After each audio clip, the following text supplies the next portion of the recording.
Bonjour, nous sommes heureux de nous retrouver ce matin.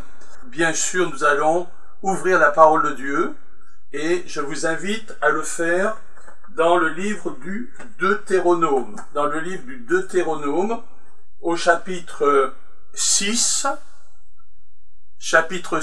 et au verset 6, où il nous est dit « Ces paroles que j'institue pour toi, aujourd'hui seront sur ton cœur ». Ça concerne les paroles que Dieu donne à Israël à l'époque. « Tu les inculqueras à tes fils, et tu en parleras quand tu seras chez toi, et quand tu seras en chemin, quand tu te coucheras, et quand tu te lèveras. Tu les attacheras comme un signe sur ta main, et elles seront un fronteau entre tes yeux. Tu les écriras sur les montants de la porte de ta maison et aux portes de tes villes. » Donc voilà une exhortation, et une exhortation à bien connaître, à bien utiliser, j'ai envie de dire constamment, la parole de Dieu. Dans le Proverbe chapitre 30, versets 5 et 6, il nous est dit « Chaque parole de Dieu est entièrement vraie. Il défend comme un bouclier ceux qui se confient en lui. N'ajoute rien à ses paroles, sinon il te le reprocherait, et tu serais regardé comme un menteur. » Pour introduire notre message avec une dimension de sourire, je vous propose l'image que vous voyez. On voit un être humain sur apparemment le globe de la Terre, et il est très perplexe. Point d'interrogation, point d'exclamation, et vous voyez les phrases qui accompagnent l'image. D'où venons-nous? Qui sommes-nous? Pourquoi sommes-nous ici? Voilà des questions, effectivement, que chaque être humain se pose, et je pense que la parole de Dieu, la Bible, les Écritures chrétiennes sont les seules à apporter des vraies réponses à ces questions-là. D'ailleurs, vous voyez que ensuite, on a le fameux être humain en train de prier « Dieu, pourquoi nous avoir laissé sans réponse ?»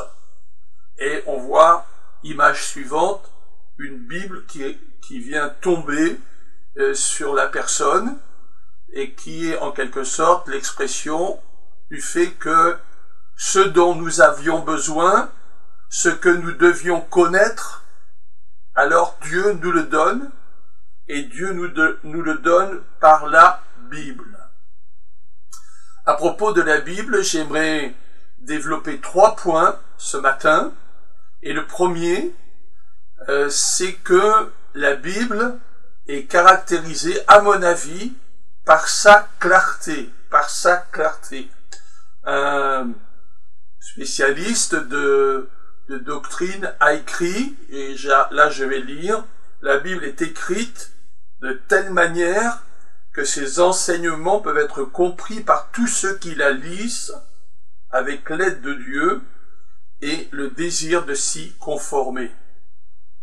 Dans les Écritures elles-mêmes, très souvent on a des affirmations dans ce sens-là. Et le texte que nous venons de lire à l'instant, de Deutéronome, chapitre 6, verset 6, insiste dans ce sens-là. Tu les inculqueras à tes enfants, tu en parleras chez toi, tu en parleras quand tu te coucheras, tu en parleras quand tu te lèveras. Donc, il y a l'idée, dans les moments les plus ordinaires de nos vies, avec les personnes les plus, entre guillemets, simples, si vous voulez, les enfants, alors l'exhortation du livre du Deutéronome, c'est que on puisse en parler, on puisse les enseigner, Donc c'est compréhensible. La Bible est claire. Et je veux vous exhorter, t'exhorter mon frère, ma soeur, mon ami, t'exhorter ce matin à lire ta Bible. Lire ta Bible. C'est la meilleure manière de bien comprendre parfois des passages difficiles parce que la Bible, comme on dit, la Bible s'explique par la Bible. La Bible s'explique par la Bible. Dans le livre des Psaumes, au chapitre 19, nous lisons « Le témoignage de l'Éternel est véridique ». Et la suite m'intéresse beaucoup. « Il rend sage le simple ». Le mot hébreu employé là signifie, si vous voulez, le niais, le naïf. Donc non seulement la Bible est pour les intellectuels et pour les moins intellectuels, mais j'ai envie de dire la Bible est pour les pas intellectuels du tout. Les naïfs, mais pourtant la Bible va les aider. Il rend sage le naïf, le simple. D'ailleurs, je vous fais remarquer que quand Jésus exerce son ministère en Palestine, alors il interpelle les gens qui sont dans l'auditoire, qui ne sont pas, vous vous souvenez, des philosophes, mais c'est des gens simples, des gens qui sont des paysans, qui sont des agriculteurs, des éleveurs, des gens simples. Et il leur dit, Matthieu 12, verset 3, « N'avez-vous pas lu? N'avez-vous pas lu? N'êtes-vous pas dans l'erreur parce que vous ne connaissez ni les Écritures, ni la puissance de Dieu ?» Donc, ces gens, logiquement, auraient dû connaître les Écritures. Et je répète, des gens tout à fait simples. D'ailleurs, c'est la même chose avec les épîtres de Paul. Et quand Paul écrit aux Colossiens, par exemple, Colossiens 4, verset 16, il dit « Lorsque cette lettre aura été lue chez vous, faites en sorte qu'elle soit également lue dans l'église de Laodicée. » Donc, la lettre que Paul écrit est une lettre compréhensible. Compréhensible, là encore, pour les gens simples, globalement, qui sont dans les églises du 1er siècle. La Bible est claire. Peut-être vous allez me dire, oui, mais parfois, il y a des passages difficiles. Je vais revenir là-dessus tout à l'heure. Mais ce que je voudrais dire, c'est que parfois, les gens ne comprennent pas, non pas parce que ce n'est pas compréhensible, mais parce qu'il y a des choses qui, dans leur cœur, je me mets dedans, dans mon cœur, dans ton cœur peut-être, des dispositions qui font que je ne vais pas bien comprendre. Mais cela ne vient pas du fait que ce n'est pas compréhensible. La Bible est claire. Mais par exemple, il nous est dit que l'homme charnel ne reçoit pas ce qui vient de l'Esprit de Dieu. 1 Corinthiens 2. Ou Jésus qui s'adresse à ses contemporains, à ceux qui sont dans son entourage, et il leur dit que vous êtes stupides, comme votre cœur est lent à croire tout ce qu'ont dit les prophètes. Donc ici, le message divin n'est pas reçu parce que les gens qui l'entendent sont, excusez-moi, c'est Jésus qui dit cela, et je me mets aussi dedans, je peux être aussi dedans comme toi, stupides. Vous êtes stupides.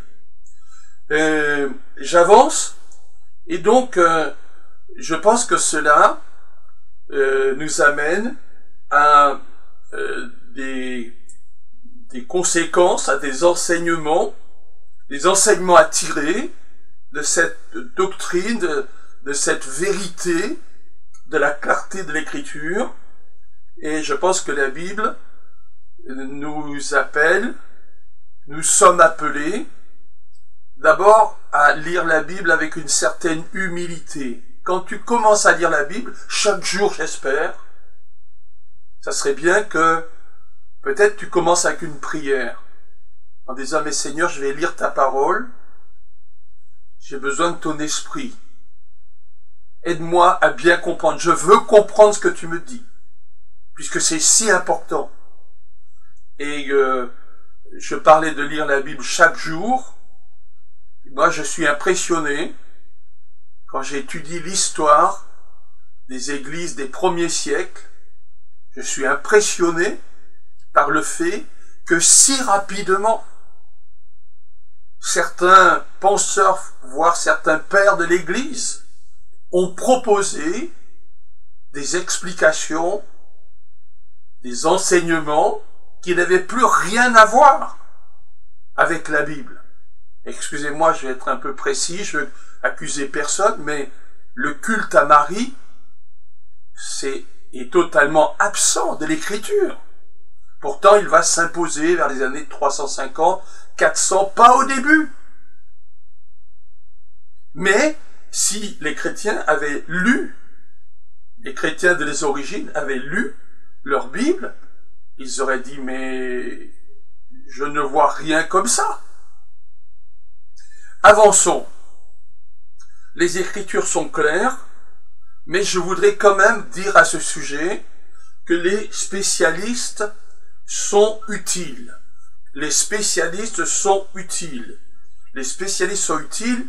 2 Pierre, chapitre 3, verset 15, l'apôtre Pierre nous dit que dans les épîtres de Paul, il y a des choses qui sont difficiles à comprendre et que certaines personnes ignorantes les déforment. Et c'est pour cela que c'est important que, comme ce matin, nous ayons dans les églises des ministères de pasteurs, des ministères d'enseignants, qui vont aider chacun dans ces questions plus délicates. Par exemple, un mot difficile à comprendre est le mot chair dans les épîtres de Paul. C'est pas le corps. Le corps est une belle création de Dieu. Mais nos pulsions peuvent en quelque sorte nous amener à réagir selon une nature non régénérée, et ça c'est la chair. Donc, le spécialiste, le docteur, l'enseignant, je vous rappelle qu'il y a 5 ministères dans Éphésiens chapitre 4. Et là, pour étudier, pour explorer, pour peut-être répondre à certaines questions que les opposants posent, et parfois qu'ils ont raison de poser. Et donc, en tant que chrétien et en tant que pasteur, qu'enseignant, dans l'Église, alors je vais avoir une réponse qui va m'être apportée parce que les ministères sont importants et que, en quelque sorte, c'est une grâce de pouvoir être dans l'Église. C'est pour ça que la Bible nous dit « N'abandonnez pas vos rassemblements comme c'est la coutume de quelques-uns ». Se tenir loin de l'Église, c'est se tenir loin des frères et des sœurs. Nous sommes dans un temps de confinement. C'est difficile, mais je vois que beaucoup suivent les enseignements, suivent les cultes. Je m'en réjouis beaucoup. Nous avons besoin d'être ensemble. La Bible me dit que la vie du chrétien, c'est dans une église avec la parole de Dieu.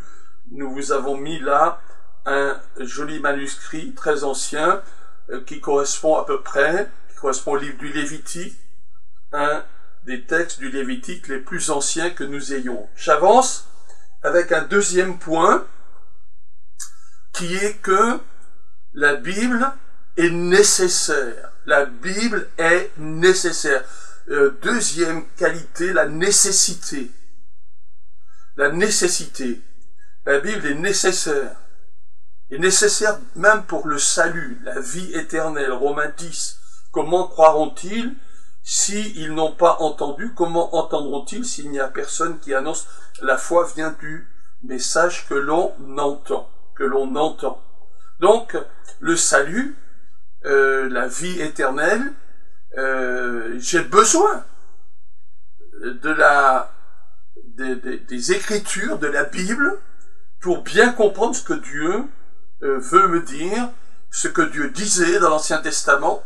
Songez par exemple aux sacrifices qui sont établis du temps de Moïse, mais ces sacrifices préfigurent le sacrifice de Jésus et font en sorte, ces paroles font en sorte que je vois le plan de Dieu. J'ai besoin qu'il y ait un sacrifice qui me permette de m'approcher de Dieu et que je puisse en quelque sorte déposer certaines fautes, certaines erreurs devant Dieu.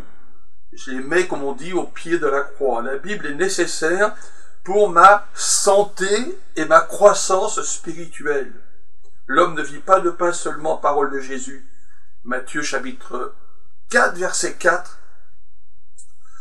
L'homme ne vit pas seulement de pain, mais de toute parole qui sort de la bouche de Dieu. C'est une nourriture. Celui qui ne lit pas la Bible, il est comme quelqu'un qui n'a pas de nourriture. Quelqu'un qui n'est pas nourri, alors il devient malade, il lui manque des vitamines, il lui manque des protéines, etc. Deutéronome 32 nous dit que ce n'est pas pour vous une parole vide, c'est votre vie. C'est votre vie. Moi, je me souviens, quand je n'étais pas engagé avec Dieu, pas converti, je connaissais pas la Bible, et je me posais beaucoup de questions. Je fais quoi sur la terre? Ma vie signifie quoi? Des points d'interrogation, hein, comme on l'a vu dans les petites images du début, accompagnant le début de notre exhortation. J'aime beaucoup 1 Pierre 2, 2. Comme des enfants nouveau-nés, des bébés,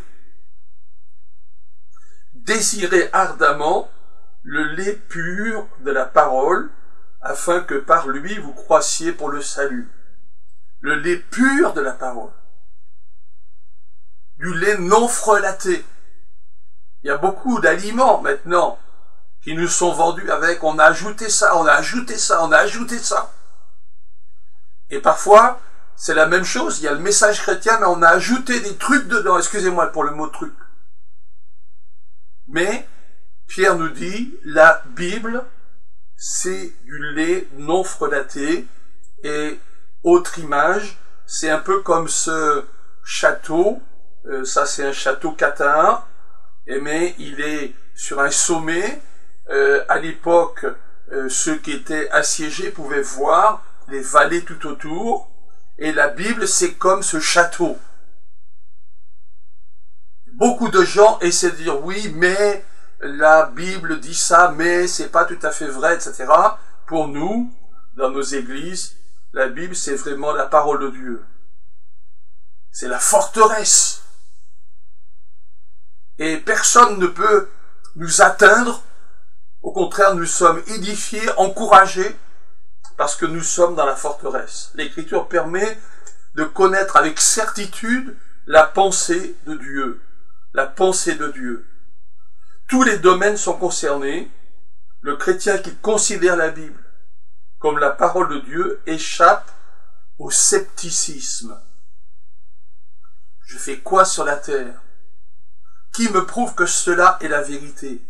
Qui me prouve que cela est la vérité? On me dit que tel groupe enseigne ceci. Ou parfois même tel groupe chrétien enseigne ceci. Mais, pour le vrai croyant qui connaît bien les Écritures, alors il va échapper à ces incertitudes, à ces doutes, etc. La Bible n'est pas nécessaire pour être sûr, normalement, que Dieu existe. L'apôtre Paul nous explique que les actions de Dieu se voient par exemple dans les fruits abondants. Il nous envoie du ciel la pluie et les fruits abondants. Je suis en train de lire dans Actes chapitre 14 verset 16. Et quand je regarde la création, quand je regarde mon corps, quand je regarde l'univers, l'astrophysique, alors je rejoins ce que l'apôtre Paul disait dans l'Épître aux Romains, chapitre 1, verset 19, les perfections invisibles de Dieu se voient comme à l'œil, se voient de manière évidente. Donc, il y a des choses que, quand je raisonne, je me dis, mais il y a un créateur. Quand je raisonne et que il y a la voix de ma conscience, je me dis, mais ce créateur a des exigences et tout ça. Mais, cela n'explique pas tout. Et j'ai besoin que, comme on dit, cette révélation générale me soit expliquée par une révélation particulière qui correspond à la parole de Dieu. Je termine avec un dernier point. La Bible est suffisante. La Bible est suffisante. Heureux ceux dont la conduite est irréprochable, qui règlent leur vie sur la loi du Seigneur. Psaume 119, verset 1. La Bible est suffisante. Toute écriture, écoutez bien, ce verset si important, 2 Timothée 3, 15. Toute écriture est inspirée de Dieu et utile pour enseigner, réfuter, redresser et apprendre à mener une vie conforme à la volonté divine. Ainsi, l'homme de Dieu se trouve parfaitement préparé et équipé pour toute œuvre bonne. Nous n'avons rien du tout à faire en plus de ce que Dieu nous demande dans les Écritures. Mais on est surpris de voir que les croyants, les chrétiens, ont toujours envie d'ajouter quelque chose. Mais les Écritures sont tout à fait suffisantes. Dans petit sourire entre nous, dans l'image que vous avez à l'écran, on voit donc c'est un croyant d'une certaine manière qui dit la Bible n'est pas un livre scientifique, il faut la dépoussiérer. L'autre dit la Bible n'est pas un livre de morale, il faut la dépoussiérer. L'autre dit la Bible n'est pas un livre d'histoire, il faut la dépoussiérer. Et moi j'aime bien le dernier petit dessin, où en quelque sorte la Bible se met à parler, et en disant, bien, à mon tour maintenant de te dépoussiérer un peu. Mon frère, ma sœur, mes amis, nous avons besoin que notre cerveau, nos pensées, soient dépoussiérées par l'enseignement biblique. D'ailleurs, vous avez sur l'image suivante une sorte de code qu'on pourra vous envoyer si vous voulez. D'ailleurs, à propos de code et d'études, nous avons un institut biblique, nous allons avoir une formation assez simple. Pendant l'été, nous allons profiter du temps que nous avons, et si sur le chat, soit vous demandez le code de couleur, soit vous nous indiquez que vous seriez heureux de suivre ces cours, alors nous ferons suivre les informations et vous pourrez mieux lire la Bible et mieux l'étudier. Nous devons concentrer notre recherche de la volonté de Dieu sur la Bible et la Bible seule. J'ai rien à y ajouter. Deutéronome 4, vous n'ajouterez rien à ce que je vous commande, et vous n'en retrancherez rien. J'ai pas à ajouter en disant, mais maintenant il y a la tradition vivante. La tradition vivante, c'est une tradition. Jésus s'est opposé à la tradition en disant, mais vous ne mettez pas en pratique la parole de Dieu à cause de votre tradition. Et donc, nous n'avons pas à mettre en avant une tradition. Par contre, il est vrai que nous écoutons ce que les pasteurs, ce que les enseignants dans nos églises ont à nous dire pour nous aider à mieux comprendre et à mieux mettre en pratique la parole de Dieu. Vous savez que l'Apocalypse, chapitre 22, verset 18, c'est à la fin de toute la Bible, où il est dit, vous n'y ajouterez rien et vous n'en retrancherez rien. Donc, la Bible est suffisante et cela a des conséquences pratiques. Je ne vais pas ajouter à la Bible le livre de Mormon, je ne vais pas ajouter à la Bible les révélations de la tour de garde, je ne vais pas ajouter à la Bible les traditions que l'Église catholique a ajoutées pendant toute l'Église. La doctrine de la suffisance des Écritures nous amène à équilibrer nos pensées et nos recherches. Et je pense que cela, c'est vraiment important. Nous ne devons considérer aucun autre écrit ou parole comme ayant une valeur égale à la parole de Dieu. C'est ce que les sectes font habituellement. Je pense que vous m'avez bien compris. Et je vous rappelle l'essentiel de mon exhortation de ce matin, et en vous disant que la Bible peut être comprise par tous ceux qui la lisent. Elle est claire, mais les spécialistes ont leur utilité, mais en tant que croyant, je vais prendre l'habitude de lire régulièrement ma Bible, parce que je peux la comprendre, même si je ne suis pas un super intellectuel. La Bible est nécessaire pour le salut, pour la croissance spirituelle. Elle me permet de connaître avec certitude la volonté de Dieu. Et enfin, j'ai développé l'idée que la Bible est suffisante. La Bible est suffisante. Il n'est pas possible, j'ai écrit là, il n'est pas possible de donner à d'autres écrits une autorité semblable à celle de la Bible. C'est ce que font beaucoup de sectes. Malheureusement, les églises un peu officielles ont un peu fait la même chose. Voilà, mes amis, ce que je voulais vous dire ce matin. Que Dieu vous bénisse. Soyez des hommes et des femmes de la Bible, de la parole de Dieu. Comme disait le livre de Deutéronome, parle-en chez toi, parle-en quand tu te couches, parle-en quand tu te lèves, parle-en quand tu marches. Que Dieu soit béni. 2 mots de prière et nous nous séparons. Seigneur, je te loue parce que ce que je viens de dire, je vois combien c'est important. C'est important dans ma vie. Et je pense que c'est très important dans la vie de chacune des personnes qui m'écoutent, adultes, enfants, intellectuels, philosophes, historiens, mais également d'autres personnes qui ne sont pas forcément des gens très intellectuels, mais que Dieu va bénir. Parce que la parole de Dieu rend sage même celui qui serait naïf. Que Dieu vous bénisse et vous encourage pendant cette semaine. Amen.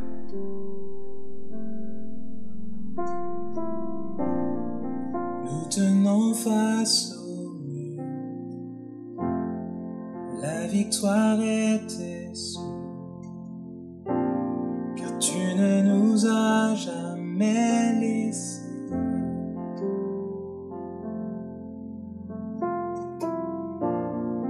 Nous attendons de voir éclater ta victoire.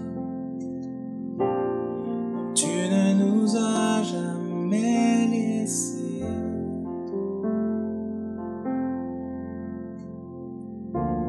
Ta promesse est vraie et ta fidélité durera jamais.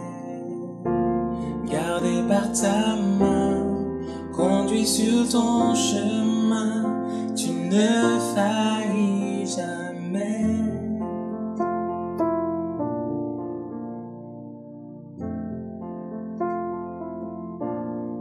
Tu viens calmer ma peine. Mon cœur chantera tes louanges.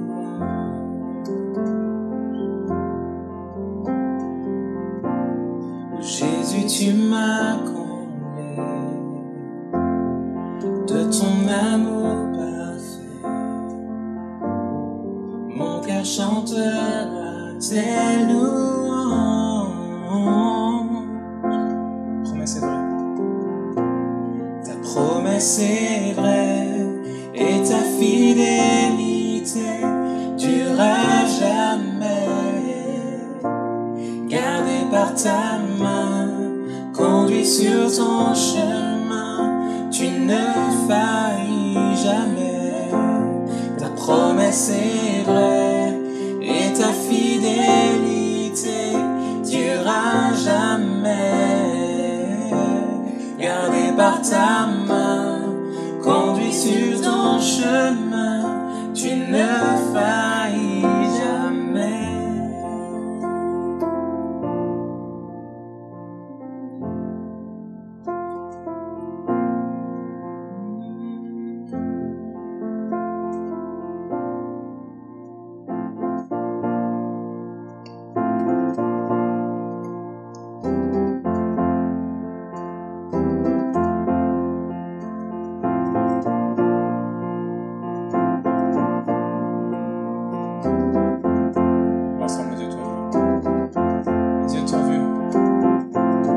Mes yeux t'ont vu bouger les montagnes et je le crois.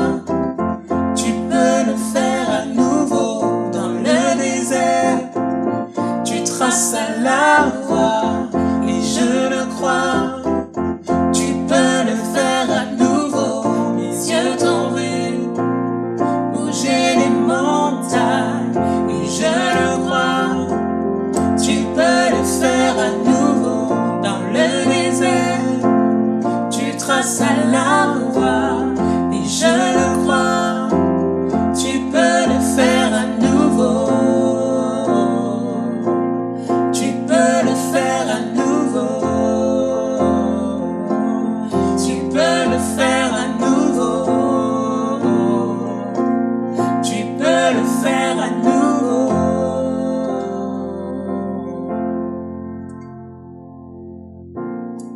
Promesse est vraie et ta fidélité durera jamais. Gardé par ta main, conduit sur ton chemin, tu ne faillis jamais.